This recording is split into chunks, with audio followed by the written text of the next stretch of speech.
Candace's Big Podcast.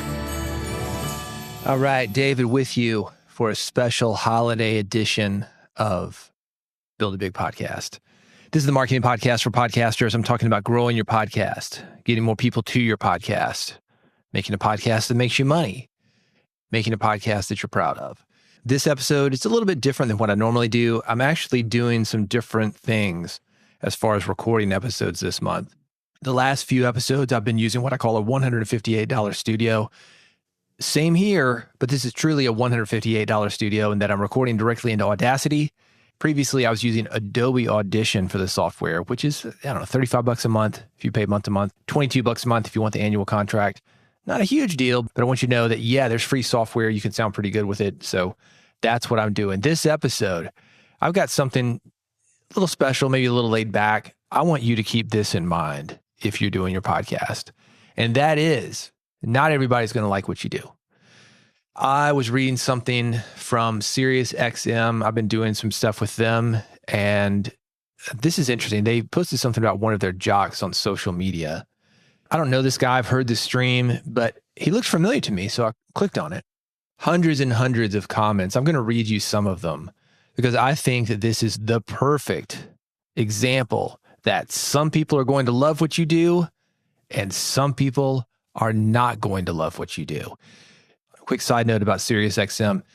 These guys are great about bringing in people that are from the period that they are talking about. For example, if it's the 60s channel, they're going to bring somebody that was well-known in the 60s and 70s, somebody's well-known in the 70s, 80s. A lot of the 80s stuff, it's the original MTV VJs. They've done something similar here.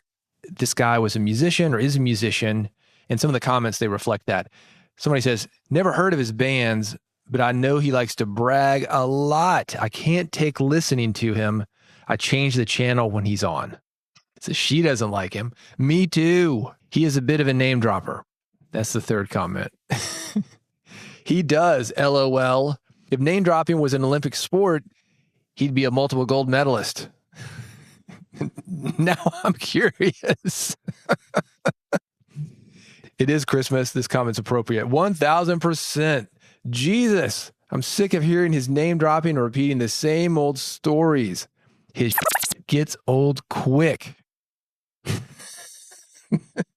flip side of this, he's actually a real nice, down-to-earth guy. D-bag. I should have been taking score. He certainly likes to name drop. How can any of you be a hard rock fan and not have heard of the... And he lists all the people this guy's played with. Regardless of how you feel about this guy, and honestly, I don't understand the hate here, turn in your metalhead card promptly if you don't know the...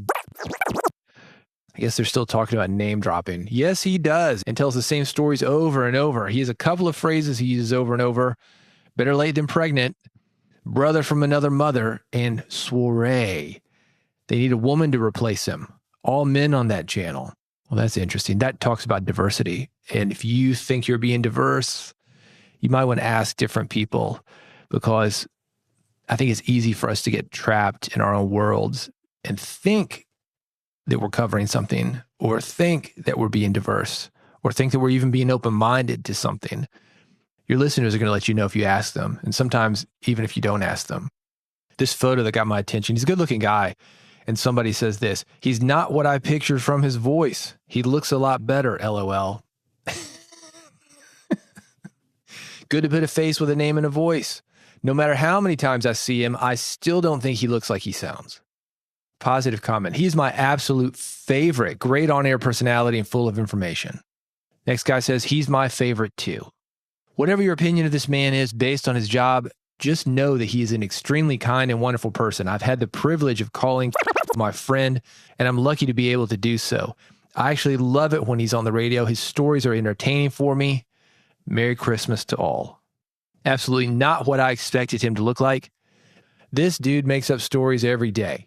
Some days you need the hip waders for his BS. He talks like he's dropping panties, but he's only dropping names. Okay.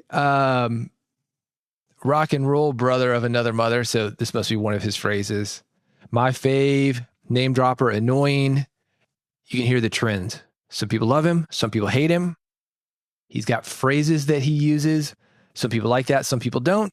And here's another one. He's one of the nicest human beings you will ever meet. Genuine. And this goes on and on and on. There are hundreds of comments. I want you to think about the comments that you get on your podcast.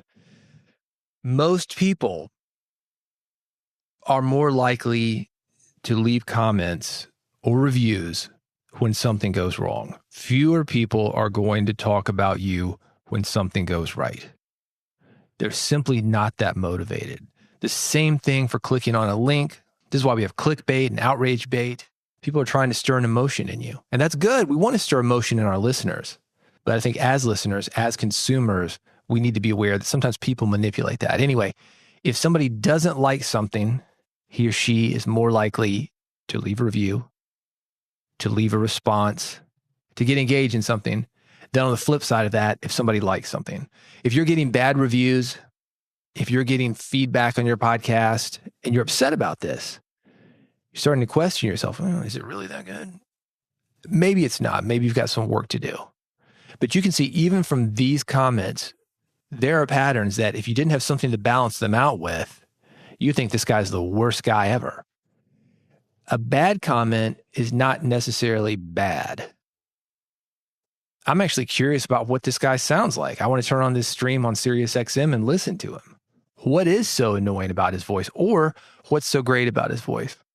I'm going to end this episode with a request. If you like this podcast, if you like the newsletter, if you like what I've been doing, will you leave me a review? Preferably a good one. Let's say this. If you like the podcast, leave a review on Apple Podcasts. If you don't like the podcast, reach out to me, bigpodcast.com. Let me know what you think I can improve on. You can find me on Blue Sky. Let me know what you'd like to hear more of in the upcoming year. I'd love to talk to you more about what you need. A quick story about that. If you've listened to this podcast before, you've probably heard the audio edition of my weekly newsletter. It's called Big Podcast Insider. And after every story, there are links. There's more information at newsletter.bigpodcast.com. You've heard me say that before. Initially, when I was doing those insider episodes, I would maybe talk about things a little bit, but I would send people to the website. And this guy was like, stop it, stop it, stop it. If I wanted to subscribe to the newsletter, I would subscribe to the newsletter. I would go to the website. I know how to find it. I want to hear you talk about these things. So if you listen to these episodes, and there are 200 something of them now, you'll find me adding commentary to the stories in the newsletter, talking about different aspects of things. The podcast is a different experience than the newsletter, not just because one is audio and one is text, but because it's different content, different but related content is maybe a better way to say that. I wrote him back. I said, you know what? You're right. Send him the new version. He's like, oh my God, this is why you're the man. That was his response. Thanks. Have a great day. Whatever. He became a fan. People that are going to take the time to contact you, to leave reviews, they are engaged, and they're doing that because they care.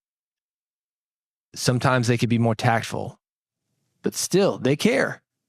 And I'm not saying you have to spend a lot of time trying to win people over, but if there's something that they're saying that maybe you could benefit from doing, consider that. If you can leave me a review, that is appreciated. Apple Podcasts is where I need those reviews. Search for Build a Big Podcast on Apple Podcasts, and I should pop right up. Thank you so much for listening to me. Thanks for leaving that review, and I'll see you on the next episode of Build a Big Podcast. Like and subscribe.